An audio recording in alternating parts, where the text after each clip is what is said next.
The year was 1709, the coldest winter Europe had seen in living memory. Across France, entire villages vanished under the weight of snow and starvation, while wolves prowled roads that had once echoed with harvest wagons. Yet, inside the walls of Versailles, the world glowed with warm candlelight and the scent of roasting meat. There, behind gold-leafed doors and ceilings painted with gods, the courtiers danced. They waltzed through nights so bright with fire that the ice outside seemed imaginary, a distant inconvenience rather than a national catastrophe. But history remembers what gilded wombs worked tirelessly to hide. Among the thousands dying beyond those mirrored halls, there was one child whose story would expose the moral rot festering beneath the palace's immaculate surface. His name was Laurent d'Estre. He was 9 years old, and the truth of his final winter is one of the most quietly horrifying chapters in the history of Louis XIV's reign. Laurent had been born in a tiny clearing outside Chartres, a place the Sun King would never visit and, by all accounts, never cared to acknowledge. His father died in the king's wars. His mother was claimed by fever. Her baby sister, Adele, her tiny ribs had shown through her skin long before she stopped breathing. So, Laurent walked through frost so sharp it split the skin on his feet, through forests silent as graves, toward the single place where rumors whispered that survival might still be found. He arrived on a morning so frigid that even the breath of horses froze in ribbons of white. Servants hurried past him, skirts brushing his arms like distant memories of warmth. Granaries near the palace overflowed with grain, guarded by men too well fed to understand the look in Laurent's eyes. A look that was not desperation, not yet. Something far simpler. Hunger. Raw, unadorned, the kind that erases every other human impulse. He joined the other nameless children at the palace outskirts, what the court casually referred to as the snow rats. They waited each night for the refuse of the royal kitchens, a torrent of discarded luxury so vast that historians still debate whether it was ignorance or cruelty that allowed such waste to occur within sight of starvation. That first night, Laurent watched as a bucket was upended into a trench. Steam rose from it like a ghost. Fat, bones, crusts softened by wine sauces. The remains of feasts meant to flatter ambassadors and distract dukes from the country's collapse. Dozens of children lunged. Fingernails tore. Teeth snapped. Someone screamed as a shard of goosebone gouged his cheek open. Laurent did not scream.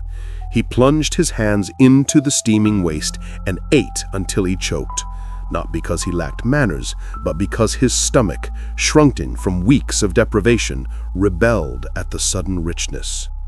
A guard watching the spectacle laughed so hard his breath fogged the air in bursts. This was Versailles, the palace of the Sun King, where death stood just beyond the garden walls, shivering in the shadow of 1,000 candles. Over the next weeks, Laurent's body became a battlefield of contradictions. His cheeks hollowed even as he scraped enough scraps to keep himself alive. His skin cracked until his chin bled when he smiled, an expression he rarely attempted. He watched nobles glide through the snow in boots lined with sable, while his own toes blackened from frostbite. He watched dogs in jeweled collars turn away from the food he would later eat from the mud. He watched fountains run day and night, water kept liquid by hidden furnaces, while he drank melted snow from his hands. And always, he watched the palace. Its windows glowed like a promise the world had no intention of keeping. As Laurent grew weaker, the palace guards grew crueler. They shoved the children farther from the gates. They kicked over buckets of waste so the scraps scattered into the snow, forcing the starving to crawl after them like animals. One guard, emboldened by the laughter of his peers, began a game. He held out a piece of bread, waited for a child to reach out, then crushed it into the mud under his heel. He did this 3 times to Laurent. The boy said nothing. His eyes did not even change. Silence, it turns out, was a language Versailles had forgotten how to interpret. The winter deepened. People across France died in their tens of thousands. Yet Versailles continued its masquerades, oblivious to the sound of frost-bitten limbs snapping in the dark forests around it. Laurent began to cough blood. At first, only a thread, then a stain, then whole mouthfuls steaming in the cold like crimson smoke. But he kept walking, toward the palace gates, every day. Because what else was there? And then one night, a storm rolled in. Not of rain, not of snow, but of wind. A wind so violent it ripped shutters from windows and extinguished torches faster than servants could relight them. The kitchen refuse was thrown out early that night, the servants eager to escape the storm's wrath. Laurent was there. So were 30 others. In the chaos, the darkness, the screaming wind, the raw instinct of survival, the children collided in a frenzy so desperate it ripped flesh from fingers and left teeth buried in arms. Laurent fought. He fought harder than he ever had, because in hunger, morality has no place. But his strength failed him. A larger boy shoved him aside. His head struck the stone border of the trench.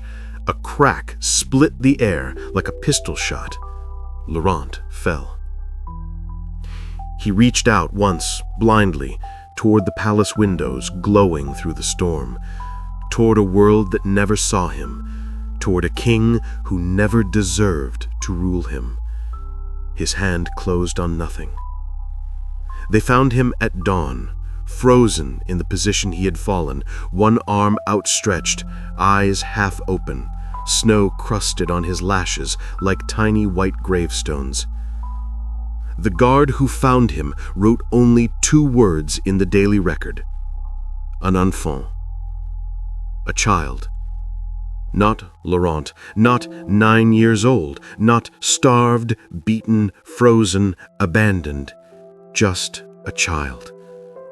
He was buried in a shallow pit behind the stables, the earth so hard it had to be broken with the back of an axe.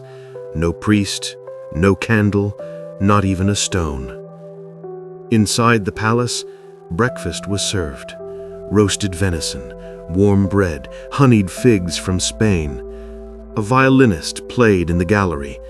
Courtiers laughed over spiced wine. And the Sun King, swollen with power and deafened by praise, began another day, convinced that the radiance of Versailles proved God's favor. But outside, under a thin crust of frozen earth, lay the truth. That while Louis XIV danced beneath mirrors reflecting his own glory, a child had died at his doorstep, unnamed, unmourned, and unseen. History often celebrates the splendor of kings. It rarely speaks the names of the children who starved in their shadows. Tonight, remember Laurent d'Estra, because Versailles never did.